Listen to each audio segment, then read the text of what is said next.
Hey everyone, welcome to the show. I have more Trump regrets to share with you and Donald Trump voters entering the find out phase of their journey.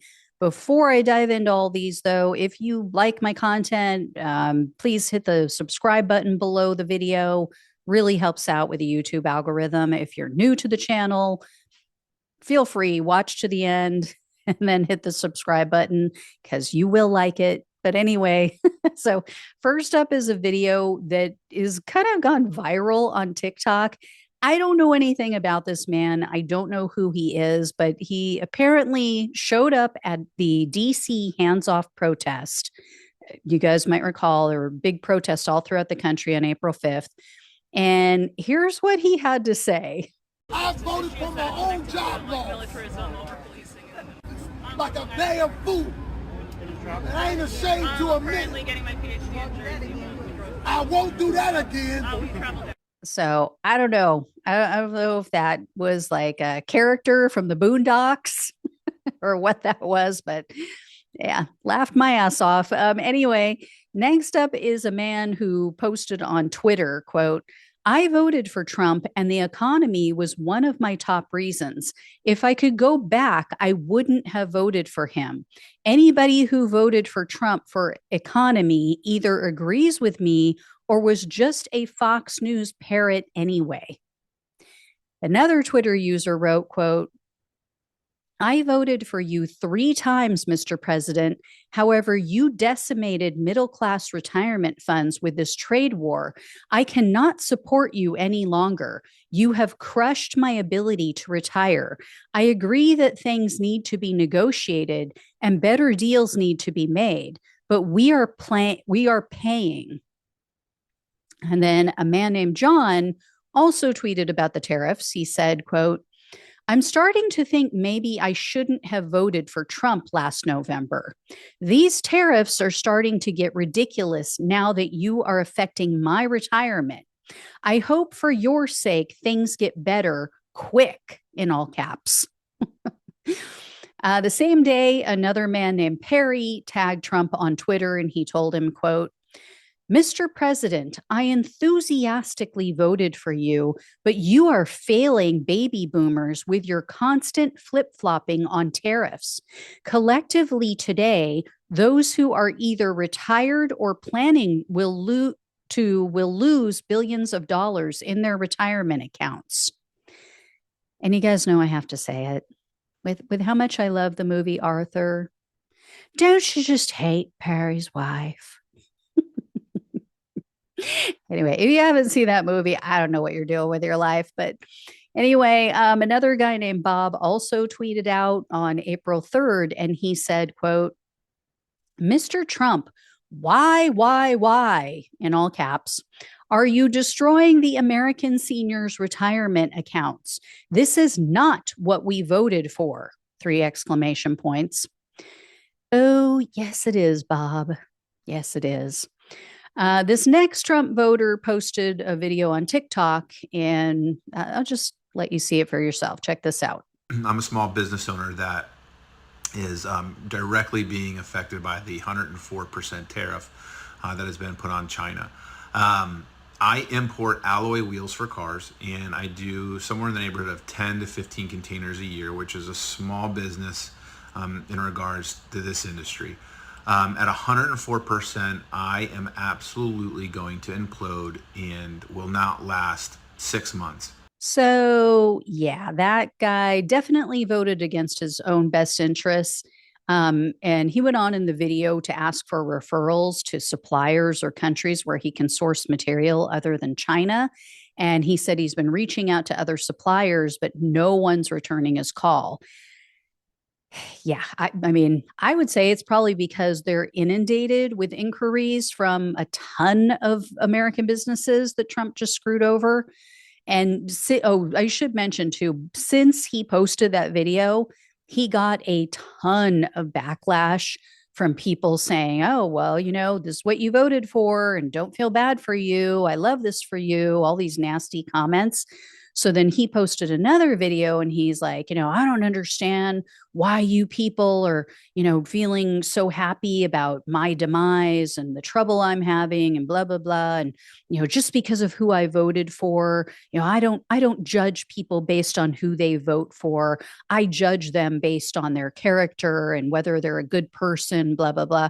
And then people went off on him about that. And we're like, are you kidding me? You're judging us over judging you, but then you voted for a guy with no character who's a horrible person, like the worst person on the planet.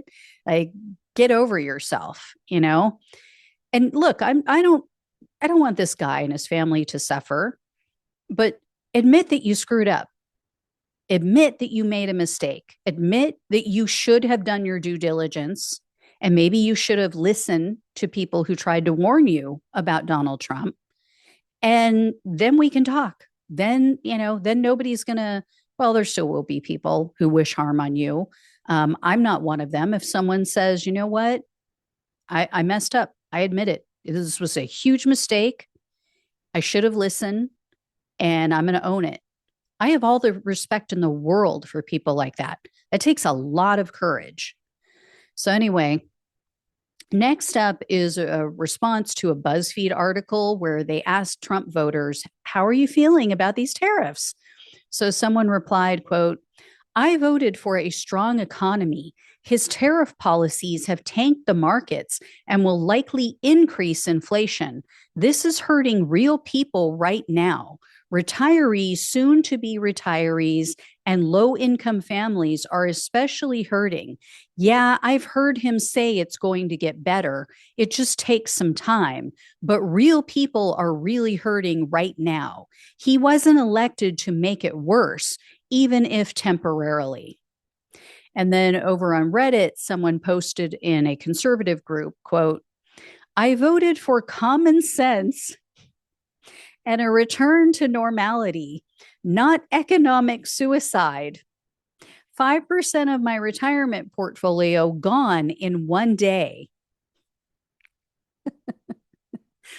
Imagine looking at Donald Trump, looking at everything he's done, everything he said over the years, and his first term. Imagine looking at that and going, you know what? I'm going to vote for him because I want common sense and normality. Some funny shit. Anyway, another Reddit user who considers himself a conservative atheist posted, quote, the markets reacted positively after Trump's election. Most people, even Dems, would agree, or at least wouldn't argue, that many of the previous tariffs were unfavorable or at least could have been renegotiated for better terms. But like Doge, you said, and other actions, instead of precise, targeted, and measured cuts, they're obliterating first and not even entertaining questions later. They're taking easy W's and turning them into L's. It's like amputating an arm with a hatchet for a hangnail. This next Trump voter went on CNN. He is a home builder. And here's what he had to say when Jake Tapper asked him if he's lost any potential jobs because of Trump's tariffs. Obviously, because of the impact that the mentioning of tariffs have had on the stock market, some of our higher end customers that, get their funds and are going to use their funds from the stock market are kind of putting their plans a little bit on hold until they kind of see how the stock market's either going to even out. They do use that particular the money that's coming from the stock market, cashing in, like you say, their 401ks or cashing in their stocks to be able to pay for some of the construction. So they're taking a wait and see approach right now to kind of see what the stock market's going to do. And 2 or 3 of our higher end customers have just said, we're going to wait and to see what happens with these tariffs before we move forward with our construction project. Yeah.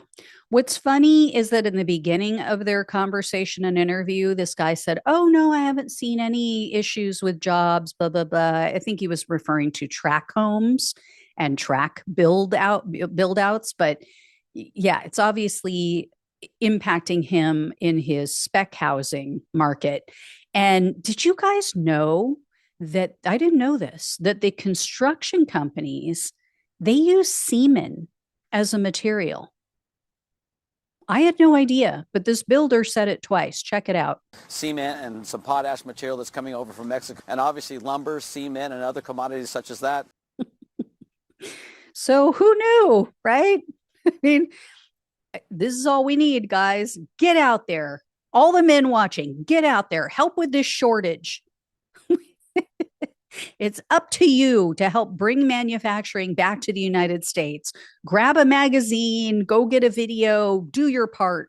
Help shore up the housing supply with your semen, however he said it. Anyway, I don't mean to make fun of him. It's just, I didn't know it was pronounced that way. Anyway, I think he's putting the wrong emphasis on the wrong syllable. I forget what that's from. I think it was Austin Powers. I'm not sure. Anyway, guys, I will let you know when I have more, or actually, I do have more. I shouldn't say that. So I will have more for you later this week. All right. Thank you so much for watching and listening. Please like, please share, and subscribe to the channel if you have not. Please donate if you can. Love you all. Take care. Talk with you soon.